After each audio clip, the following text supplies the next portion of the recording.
అధికారమంతా కొంతమందికే సొంతమైపోయింది. వలసలతో నడిగడ్డ బ్రతుకు ఆగమైపోయింది.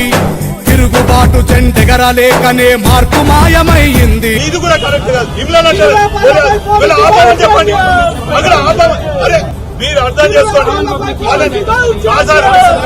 పూలు అమ్ముకుంటారు పైసలు ఉన్నోళ్ళ, పండ్లు అమ్ముకుంటారు పైసలు ఉన్నోళ్ళ, టిఫిన్ అమ్ముకుంటారు.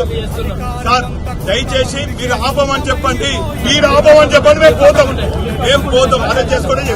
రెచ్చగొట్టుడు కాదు సార్, మీరు రెచ్చగొడుతున్నారు. మేము ఇక్కడ ఎక్కువ చేస్తున్నాం. పలిసినోడి కుట్టెరుగలేకనే బానిస బతుకయ్యింది. ఎన్ని ఏళ్ళు ఇంకెన్ని నాళ్ళు ఈ అణిచివేత మనపై, ఎన్ని ఏళ్ళు ఇంకెన్ని నాళ్ళు ఈ అణిచివేత మనపై. ఎదురు తిరిగి పోరాడి నిలబడితే రాదా గెలుపై.